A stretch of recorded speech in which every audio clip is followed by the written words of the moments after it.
good afternoon, everybody. And thank you so much for the invitation to be here to moderate this panel. Unfortunately, we don't meet the diversity quota in this panel, which is all male, but sorry for that. So today we are going to discuss, plugging into the discussion that just ended on Earth observation for defense, we are going to discuss civil security. So civil security is basically an interesting domain for Earth observation. It ties a little bit into defense in the sense that basically you have some form of operational requirements that are in certain cases closer to the one of defense as opposed to the one of commercial applications, right? It is also quite diverse domain in terms of end user cases. Because of course we have in civil security everything that relates to disaster management and disaster resilience. So of course if we think about climate change and all the impacts that it has in terms of natural disasters and so on, like floods and so on. So all of this is a key part of civil security, but it also includes everything that has to do with crime detection, crime protection, border management, maritime security, and of course, as of late, more and more importantly, everything that has to do with cybersecurity as well, right? So it's a pretty diverse domain in terms of end user and use cases. And Earth observation is a key enabler of applications and services and information products, and a key enabler of the type of intelligence that is needed to deal with civil security issues. So recently, of course, we have seen, so of course, the climate crisis is still very much current, right? So we see an increase of natural phenomena that need to be handled, with impacts that need to be handled. But we also see recently, as outlined in the previous panel very much in detail, a big geopolitical shift with implications on, let's say, the security aspects like cyber security, crime, and so on. So I think in this panel it could be interesting to understand how, let's say, the community at large perceives a shift in need, if any, right? And how it translates into, let's say, different requirements from an EO standpoint, how Earth observation plugs into a broader range of data and data solutions that lead in the end to intelligence product. And also how do we see possibly, the touch point between civil security and more dual use application and defense, which is something that is coming up as very relevant and very current. So maybe just to start and open up, I'm going to have a general question to the audience. So as this, the geopolitical context evolve and the climate emergencies increase in frequency, as we have seen, how do you see the civil security landscape evolving? More from an ecosystem standpoint, more from, let's say, regional, national, European framework standpoint, and so on. Should I start? Okay, so thank you. Indeed, from SATSEN point of view, you heard in the last panel that we were very much connected to defense. But of course, we have also strong cooperations with many actors in the civil sectors, and we serve also civil users. So indeed, we see every day, like everybody in the room, I see the geopolitical tension rise and also extreme climate events ongoing. So basically, what's coming to us is more needs on situational awareness. And as a center very much experienced in providing geospatial intelligence, of course, this traduced into more requests from our users, in particular in the area of cooperation we have with the European Commission, with Copernicus. So basically, we were already in charge of the service, entrusted with support to EU external action. Now we have expanded this toward more, I would say, civil security activities, and we see, given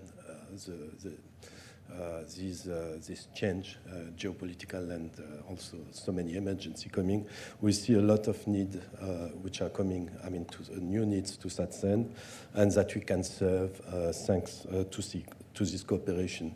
I think we are becoming progressively not only tools, but a component of the system to respond to situational awareness, also for civil security.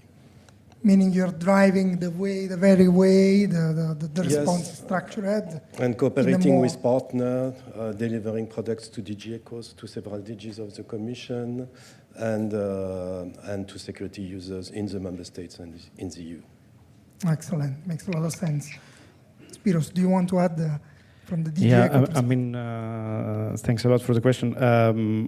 Your question already has the seeds of the answer. In fact, for us, I'm not breaking any ground here, I assume, but if we look back a few years, not too many, back in time, we will see that there were like a lot of events that were, and I'm talking about climatic events now, climate-related floods and fires that were not seen in generations. So on top of that, we have security threats that are now recognized as main risks for parts of our continent that were not supposed to have that so much in their in the priority list of something that is so close to us. And I'm talking about anything related to security, from really warfare risk, but also hybrid threats and even disinformation campaigns, everything. From our side, what we try to do, and I'm talking now not only as part of DG ECHO of the European Commission, so not as civil protection and humanitarian aid, but generally as European Commission, I think what was proposed a couple of months ago with the Preparedness Unit strategy, this brings this kind of elements of widening a little bit the scope of our interventions in terms of preparedness that could include complementing always the national efforts and what has been done already at the national level, trying to enhance the coordination we do and how we share information. And lastly, of course, and not less of importance, fostering a culture of resilience to our work. And all of these are not only with a silo approach, but rather trying to address all these elements within an all-hazards approach, within a whole of society approach, so not only the authorities, but also citizens, and also within the governments, targeting the whole government, and not only, as typically was the case years ago, where preparedness actions were designed and implemented solely by, let's say, one part of a government, but we have to look at it wider. So enlarge the scope and increase, let's say, cooperation among actors and the use of common solutions and common approaches. Yeah. Actually, there's a word like the motto is also preparedness by design in the policies that come in, regardless their source of origin. So. Salvatore, do you want to add anything? Thank you, Luigi. Thank you for the invitation to take part of the discussion. I'm not an Earth observation specialist. I'm the space attaché, the Italian permanent. The mission that represents Italy interests within the EU institutions in Brussels, where the direct link between the government and the decision-making process of the EU. And I am in charge of the space affairs. That includes following the negotiation in the council, especially at the Space Working Party, where we try and shape the legislation on space and the political guidelines. So mine would be a policy perspective and a national EU policy perspective, but I asked the help of the expert and tried to be not too rough when I touch on Earth observation. So getting to your question, civil security, that's about the ability of the institution to protect people, infrastructure, and territory from natural and man-made risk. In Italy, this responsibility is with the National Civil Protection Service, and that's is the same in many other countries. And this is a multi-level system, brings together national, regional, local actors, firefighters, armed force, volunteers, agencies, technical agencies, and we understand at political level that they have common needs. They need to be fast. So speed is a need, coordination and access to reliable information. And you have mentioned that we have seen more frequently in the last decades disasters, more frequent and more intense, but also more complex one, cascading events with multiple hazard, multiple region, and multiple authorities involved. So I do share the basic idea that we need to evolve the way we prevent, monitor, and respond to this disaster. And Italy has taken steps in this direction that is mostly about strengthening the link between the data and the decision making and reducing the gap. We're investing in tools, and we see also Earth observation tools that offer early warning, rapid impact mapping, and predictive models. That's for prevention, and that's where Earth observation comes in. At the end of the day, Earth observation is a capability multiplier, and we do use Earth observation in Italy, European infrastructure like Copernicus, national developed infrastructures like Cosmos Skymed and IRIDE, with the aims, and we already do that, to deliver information relevant to the crisis in real times. Flood extents, fire perimeters, maps of the damages and risks for the infrastructure. Those are based on Earth observation data combined between them. And the IRIDE program in particular that is being developed with a goal to full deployment by 2026 was built around the operational needs of civil security stakeholders. It combines optical and radar data, provides services powered by artificial intelligence, and it has a national activation model allowing the authorities to task the satellites directly and get in a matter of hours actionable information and insights. But also at the European level, at the last Competitiveness Council, the ministers approved council conclusions, discussed in the Space Working Party, emphasizing the need of more space data for helping with civil protection and make EU more resilient with respect to those hazards. So the message in this conclusion are to improve Earth observation based crisis services, foster interoperability between the different services developed at European national level, and of course protect those infrastructures from cyber threats. And I think that there the main message is that resilience is a shared responsibility, and Earth observation is a tool, is one of the tools that make it possible. I think you touched a number of key points, like the need for rapid response when you have an event, therefore like the need to shorten the chain between the Earth observation data, which is just the start of the journey, and the actual then actionable intelligence product and everything, and the need to be interoperable, to put everything at common factor if we want to pursue this preparedness by design that you were talking about. So just tying to that again to Spiros, since you are, I think I see from your title that you are the lead of the analytical team, right? Of the situational awareness unit. So from your point of view, right? I mean, how does basically EO gets into the chain, and what gaps do you see from the point of view of EO?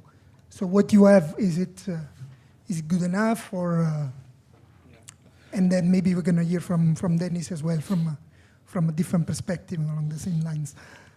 Yeah, well, this shift has actually shifted our focus too, and in fact the enhancement and the of the services we receive for our purpose, of course, and even the use of this service by member states is something we have to be able to promote further and make it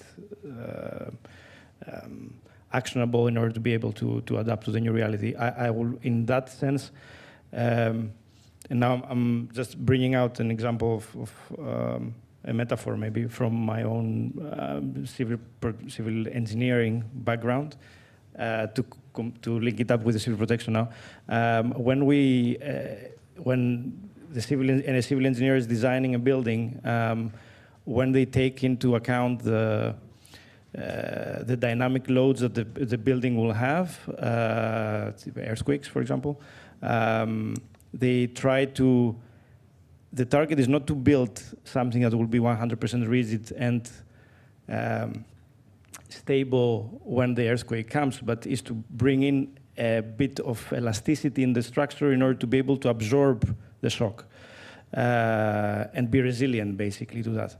And so that it doesn't break, and even if it breaks, it will give always time to people to save their lives. That's the principle behind civil engineering in residential and other structures. But in this case, for in our case, the preparedness unit strategy has tried to put together elements that could bring this elasticity and resilience to our own ways of work. And these are horizontal, as I said. They should be seen horizontal, because otherwise it will not achieve the target it has. And if I can pinpoint a few elements of what the strategy says, especially regarding Earth observation and more generally space-related actions. So firstly, of course, is to foster the integration of the Copernicus services into national systems, and I mentioned the word complementing national efforts. This is exactly that. Copernicus has, of course, the satellite mapping component, but also has an early warning component in its emergency management service. So there are a lot of things that could add value, either to bridge gaps or to triangulate information for certain countries. That is what we have received as feedback from the member states as well. We try to work with AI to enable, for example, wildfire faster and more accurate wildfire detection and even wildfire propagation. We've launched an initiative with DG Connect and the Joint Research Center on that topic. There is a training program now in place for the national authorities in order to uptake and boost their awareness and understanding and use of different space-related EU space services. And this is ongoing as of this year. And there is also, of course, in a few months it will be fully operational, the Galileo Emergency Warning Satellite Service, which basically will be able to reach communities in case of a disaster, in case of a crisis, on the request of the national authority that's responsible for that in every country, and reach people regardless whether the terrestrial communication networks are up and running or not. And what else we are doing in the preparedness strategy is also trying to move towards, from a more response-oriented system to something that is more what we call proactively ready system. And in this case, for example, we have tried to bring in together early warning systems and Earth observation services in order to be faster, basically, when we need it. Excellent. So if I take what you just said, basically, the point, as you make it, is to make sure that more users in the civil security community actually adopt the EO-based instruments that you guys are championing, right? Rather than, so you don't see specific, let's say, gap from the EO data availability standpoint and so on. No, gaps there are always, and there are always the service that can be done better. I'm just saying the gaps we see in the preparedness, this is what I mentioned, these are the gaps that we see at the general level, at the EU level, in all types of policies that we have to bring in the systems we have already to cover gaps. Now, if the question was, if the systems are excellent or not, I mean, there's always a step further you can go. And for that, I mean, I can tell you, I can talk about cases where, data availability, imagery availability, when we needed it, it was not there. There are cases like this, but that's what I was looking for. Yeah. But this can happen. This can happen. I'm not saying that is the rule, but of course, reducing this is a need, definitely. Yeah, Dennis. Okay, so if we are speaking about preparedness, resilience, I think we have to add a third component, which is also strategic autonomy, because I think they are very well going together. And I mean, we have a strong experience, of course, with Earth observation and with the industry in this domain, because we are working together for more than 20 years. So, I mean, we built together the Copernicus service through research innovation cycle, FP7, etc. And so today, I think the Earth observation service provider and the industries, they are providing both very useful operational service through us, for example, to the users.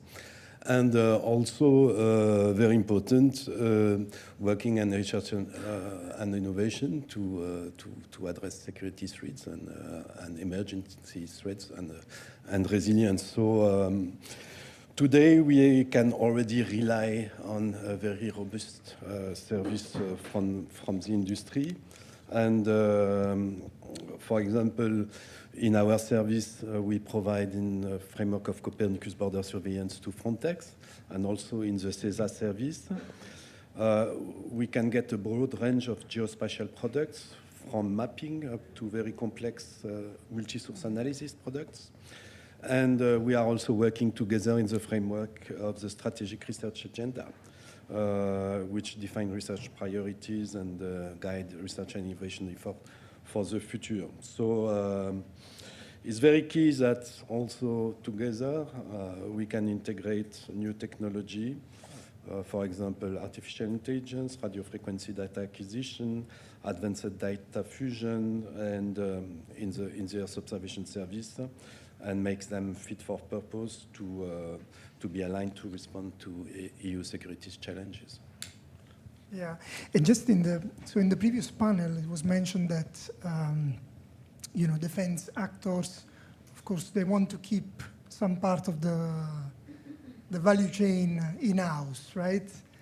So what is it like from a civil security standpoint? Because, I mean, you have some common issues, right? I mean, data integrity, which was mentioned by Patrick earlier, is still critical if you're dealing with rapid response to emergency or whatever. I mean, how does it balance there? I think the industry is also serving the national defense, so they could also serve EU defense, especially EU industry for the EU defense and for the EU strategic autonomy. So I don't see really a difficulty, but it's true that we have really to take benefit of both, I would say, in-house capabilities for extremely sensitive and fast response, and the support from the industry for, global service for Earth observation and geospatial intelligence. So I think it's a little bit of using both. I don't see a so big, in the defense domain, it's a little bit more complicated because the level of sensitivity is higher. But in civil security, it's also very sensitive sometimes when we are working on borders or on the implementing EU law, on supporting police forces, etc. It's also very sensitive. So I think we have to build together the service and to respond to the security needs and make the best use of in-house and industry capabilities together at that scene. Yeah. And just right now, so you think that the let's say the type, quality, and specifics of the EO data that is available and accessible is okay, or do you see some gaps or things that should be addressed either by commercial actors or by I would say, like Spiros, there are always gaps. Yeah. I mean, we want more data. We want it we want it quickly. But it's a general. And we have to work on the delivery chain to make that very secure, and also we have to take care of the integrity of the data. And so also what was highlighted by Patrick Chattermoudin is totally right. We have to be able to trust the data we get, so we have to take care of all the provision chain, I would say, But this is part of the security service. Makes sense, thanks a lot. And just, Salvatore, from this standpoint, right, I mean, you earlier mentioned IRIDE, right, which is an interesting project. I mean, it's a national project, right? And I just wanted to ask a little bit more about that and how does it fit into, let's say, the civil security needs framework, right? Because, I mean, Italy is one of the let's say, diligent countries when it comes to exploiting the most, let's say, Earth observation for civil security. So how does IRIDE factors in? How did it factor in when it was conceived, and how will it be operationalized? Thank you, Luigi. I will expand a bit what I mentioned before. Let me start with a very simple fact, just to set the scene. I mean, for Italy, Earth observation is no longer an optional tool. It's a core capability for civil security and crisis management. We've seen a dramatic increase in the frequency and in the intensity of the event. We just said that, and this puts growing pressure to national and local authorities. They need fast, autonomous, and reliable satellite data to protect lives and infrastructure. We have built a great experience in Italy on this field, and with IRIDE, that is a Earth observation program financed by a combination of EU funds, the Recovery and Resilience Facility funds, and national funds. Italy is now scaling the experience built in a couple of decades or more into a fully operational capacity that will be deployed by 2020 and 26. Let me step back a moment on the need for civil security. We mentioned already that we said they need to be fast. So speed is one of the need. They need information. Civil protection department and civil security stakeholders need information in real time and possibly on demand to respond effectively. Those information, those data needs to be adapted to the national context, meaning high resolution, frequent updates, and products tailored to the territory and usable. Flood maps, damage assessment, fire perimeters, volcanic activity zone. And those need to be tailored to the operational tools that civil security stakeholders utilize in the field. Forecasting is another service, another need they have. They want to prevent the risk and also prepare the response. So you need alerts, exposure indicators, prevent impact estimates. And all those data needs to be interoperable, as we say that already, or interoperable with the national digital system, with the GIS platform used by civil protection around the country. Those are the general needs. And we said as well what's the role of Earth observation. Earth observation can support all the phases of the crisis management: preparedness, response, recovery. It provides timely, multi-sources, objective data, and it works especially when ground access is not possible or dangerous. And we use Earth observation data since quite few time. We use Copernicus Emergency Management Service quite a lot, and we developed custom tools. And we fuse Earth observation data with other sources like open source in intelligence. So Earth observation is a pillar of civil security and resilience. So what's the add value? Getting to your question, what's the add value of IRIDE? It brings user-driven, and when I say user-driven, national user-driven capabilities to this overall landscape. I'll make a couple of examples of products.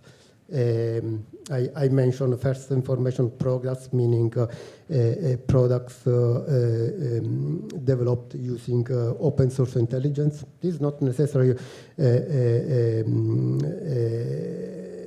Earth observation data, but they can produce initial data, even the first satellite overpass, and that's within IRIDE. And then, of course, you have the tailored SAR-based products, for example, flood depths and damage grading.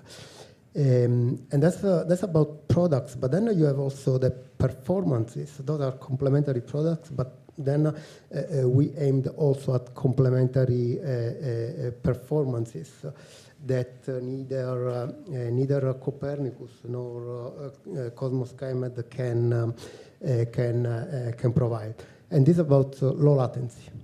You need to minimize the time your data are available to your civil security stakeholders. And you need, when you look at specific territories, also higher spatial and temporal resolution. And that's another value of IRIDE with respect to Copernicus. To make another very specific example, ground motion. I mean, we can use Cosmos SkyMed and Sentinel data to calculate ground motion on Earth, but it works from Earth from east to west, not as good from north to south. Now, here the inclination of the satellites are able to provide data that enable calculation of ground motion from north to south. That's a specific example of added value tailored to the national needs of IRIDE. But there's another key component, and I will stop there. This is about if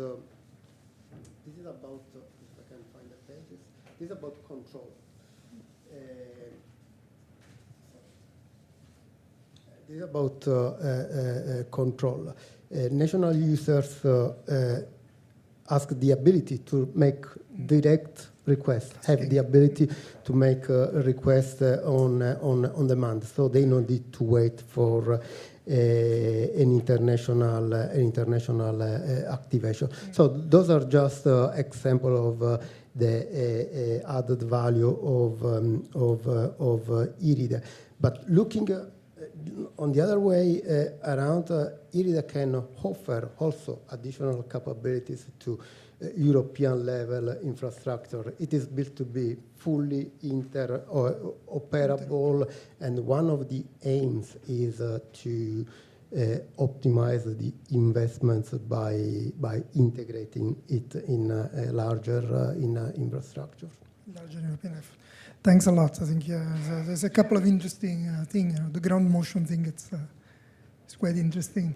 And I just wanted to tie into what you said about Italy being a strong user of the Copernicus Emergency Management Service, right? And I wanted to ask a question to Spiros. So we know that basically the activation of this service is quite uneven among countries, right? So Italy is quite a success story from this standpoint, but not everybody is on the same level. So how do you think that we can increase awareness in other countries and increase adoption? And is there anything that ERSC or the European EO industry can do to support in this effort? Yeah. Now, of course, we're referring to the Copernicus Emergency Management Service, right? So that is what you said is factually true. So Italy is one of the top users of the service. On the other hand, I have to say here that is one of the most exposed countries in a very wide set of hazards. Very true. So you cannot expect the same exposure from other countries as well. So unfortunately for Italy, of course, in that case. We have everything. We have the flood, we have the quakes. We have, so I think it's one of the probably the most exposed countries to a different set of hazards in Europe. So, but definitely, regardless that, there are countries that are lagging behind a little bit in using the service, even for their own set of hazards, of course. That said, what I mentioned in a previous question is that there is this training that we DEFIS is running it. It's a program with ECHO's collaboration to reach out to authorities in member states in order to promote the use and better understanding of the services that are provided by the EU to countries, and this is currently ongoing. So we hope this will help a little bit, both for Copernicus, of course, but also any other space-related service, Galileo, and so on, to be taken up by the countries in a better way. Now, we do have, on top of this training, regular workshops that are happening in the framework of Copernicus Emergency Management Service for member states to targeting specific parts of the service. Sometimes it can be procedural, sometimes about what it can actually deliver, what the countries could expect, or even harvesting needs from the countries themselves in order to be able to adjust the service in the next iteration of the contracts. Here, I just to say that for the Copernicus Emergency Management Service, the analysis of the imagery in order to get the final products are done by the market. It's by private sector. So there's no, like in Copernicus ESA is different, for example. There's no in-house capacity doing the analysis. The analysis is done by the market. So the CMS, the Copernicus Emergency Management Service, is having this component you referred to earlier. And then, yeah, having said that, now from our side, I think what is usually what is needed, I'm quickly mentioned, of course, time availability, first, and time production secondly. But when we're talking about disaster management, in our case, a lot of times what is really important is what we call good enough assessment, but the timeliness in certain cases is more important than being exactly accurate, because the idea is to be able to help the authorities to prioritize actions, rescue operations, and by delaying the analysis because you want to be very precise, sometimes it doesn't add the value you may think it has. So for us, timeliness, as I said, speed of delivery, of course, accuracy of the analysis in the most of the cases, but as I said, with a nuance there on how good it is, and also from our perspective, because I'm working in the Emergency Response Coordination Center of DG ECHO, which is basically the hub of the Union Civil Protection Mechanism. This mechanism is functioning at a global scale. So for us, it's important also that we have the analysis we need for any type, any place in the world we are operating, and we are sending European teams and expertise on the ground. So it's not only about Europe and how fast we can have imagery and analysis within our own territory, but also looking at farther away. In Myanmar was an earthquake lately, but also in humanitarian aid settings where we had to identify where refugees are in order to be able to send our partners to identify the locations they are in when they are moving from one place to another. So sometimes this, we just need information that can cover everywhere we need to do, everywhere we need to cover. So. Excellent. Thanks a lot. Just one last question to Denis before we look at the Slido questions. So how do you see the evolution of Copernicus services in support of the external action, you know, in the frame of all these new initiatives? Of course, before there's been a mention of EOGS, right? Mm-hmm. There's also the ESA resilience from space initiative. There is all these national initiatives like IRIDE. I think there's an Atlantic one as well, you know, with other countries, Greece as well, if I remember well. So how do you see basically the evolution of Copernicus services in all of this? In all this ecosystem. Okay. Exactly. First, that's what's quite interesting to see is that, in fact, the evolution of Copernicus support to external action has been that it has also to support internal actions. So that was a very interesting outcome of our first delegation agreement with DG DEFIS. Because after having worked several years on external action, we saw more and more users coming and say, okay, but we need also security within the EU, and we believe that there are some needs which are not covered by border surveillance and maritime surveillance inside the EU. That's what you have developed about in geospatial intelligence within Copernicus could also serve those needs. So that's why today we have CESA support to external and security action. where we are serving also security interests of the member states within the EU, and support to the implementation of the EU law, which is very important for the European Commission. And this always, of course, with the industry. We have a big geospatial contract with many actors which are here in the room.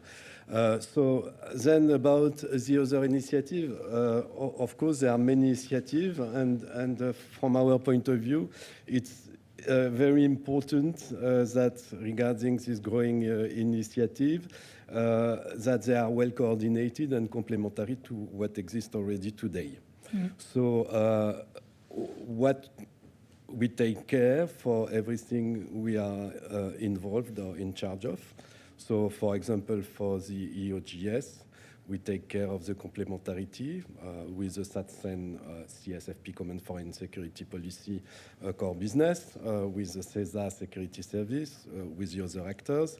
We take also care of with the other security service, maritime surveillance, and Frontex, that we are not overlapping but complementary one to each other's.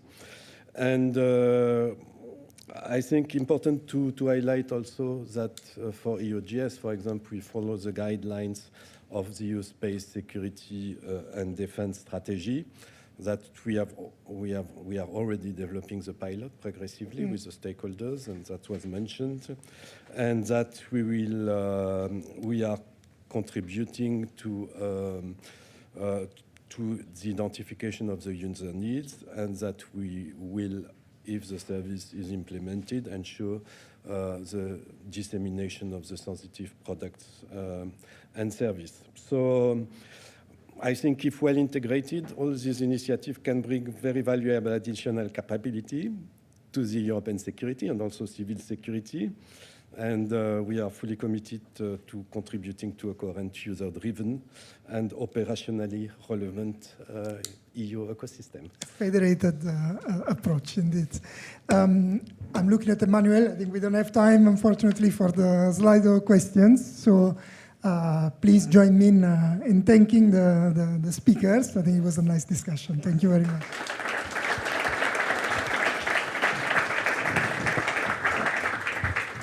Thank you to all the panelists and to Yuji. We now have time for a coffee break, not for questions, so please don't hesitate to ask your question during the coffee